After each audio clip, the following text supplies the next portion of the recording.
I want to share a memory with you all about when I was a teenager growing up in Chicago.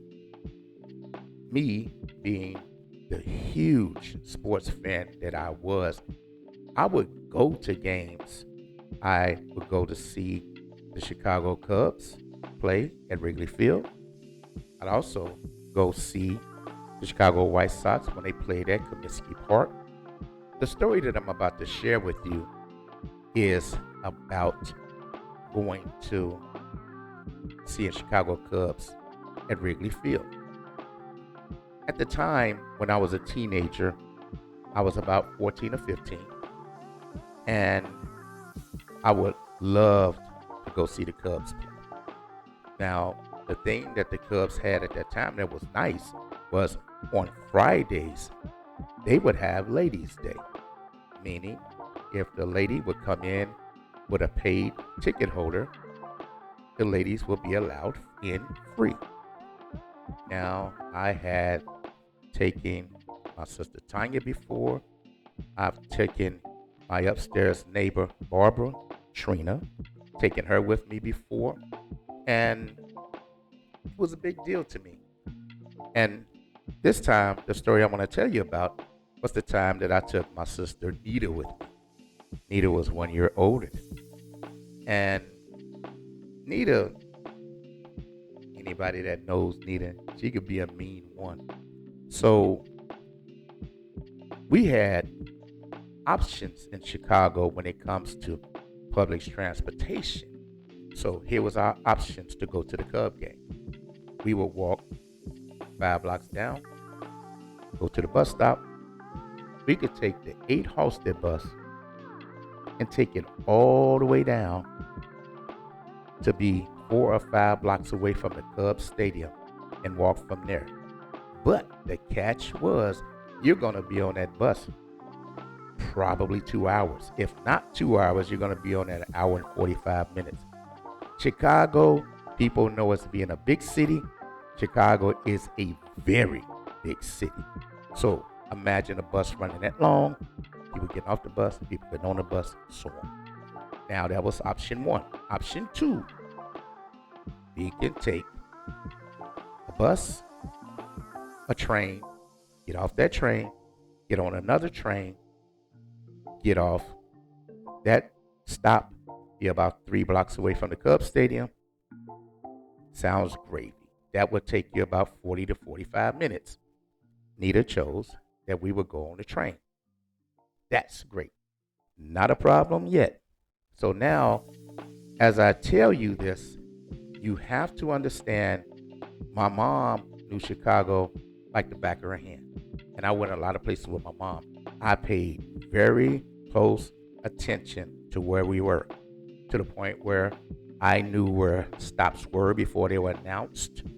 I knew that which ones was upcoming and so on. So I never could get lost. Nita, nope. Nita, when she sees my mom on the train or the bus reading a newspaper, she wants to copy mom reading the newspaper. But Nita doesn't know the stops. She has not been to the north side before.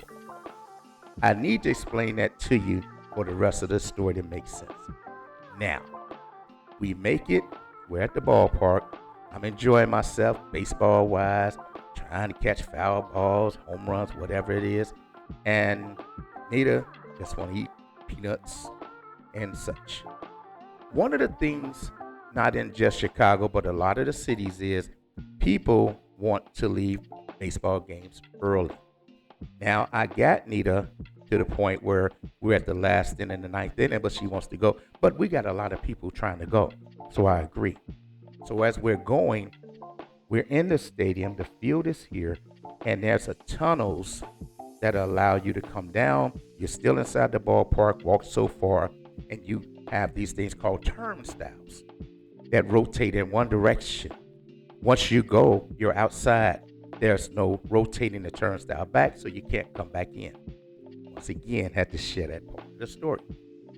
As we are walking to go down the tunnel, in the midst of probably a couple of hundred people waiting their turn, a foul ball gets hit in our direction. and we are scrambling, me and other people trying to get a foul ball. I don't get a foul ball. Damn. I turn around. I don't see Nita. I see crowds going down that tunnel where I left her. I go to the tunnel. I look around. Still don't see her. As we go down inside of the stadium, I see the gate going out with the turnstiles. I'm like, don't see Nita. But at the same time, I'm like, I know she didn't go outside. She probably wouldn't have. I know she didn't stay in there. So I'm looking around.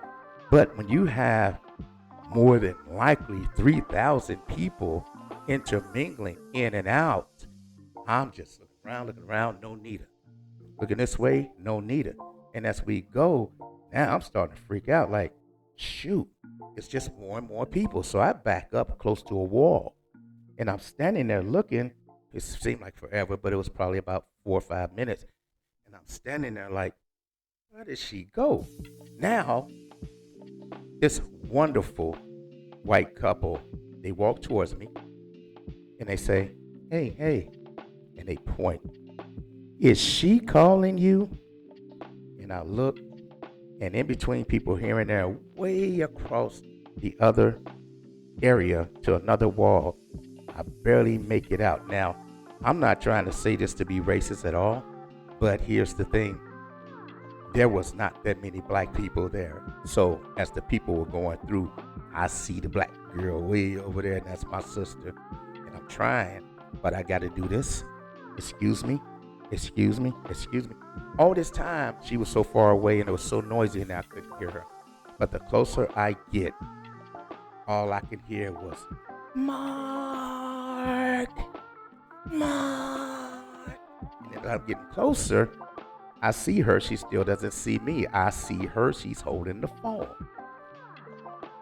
What she did was call home, and this got relayed to me later. And she called home and she says to my mom, I guess you know your son done left me up here. And my mom tells her, girl, I don't think he will leave you. Just call him. So she's got the phone down and she's screaming my name and screaming my name. And as I get close to her where she can see me, she swings on me. Why'd you leave me? I didn't leave you. You left me. Blah, blah, blah, blah, blah. She hangs up and yap. She's hollering at me. She's cussing at me. She knows such stuff. The whole ride home, she lightened me up and had the nerve. I'm going to quote my sister, and she says this to me. You know that I don't know where I'm going. Why would you leave me? I said, I didn't leave you. Then she hits me with this, and I quote again. I ain't never going nowhere else with you. And I'm like, good. And she hits me. Okay. I wanted to get that off. My sister Nita's passed now. She's gone. That's my sis. And I just wanted to share that moment because we relived that story a long time about her swearing up and down that I left her at the ball game. So I hope you enjoyed my story. And I'm going to say goodbye, y'all. And I hope you all have a wonderful day.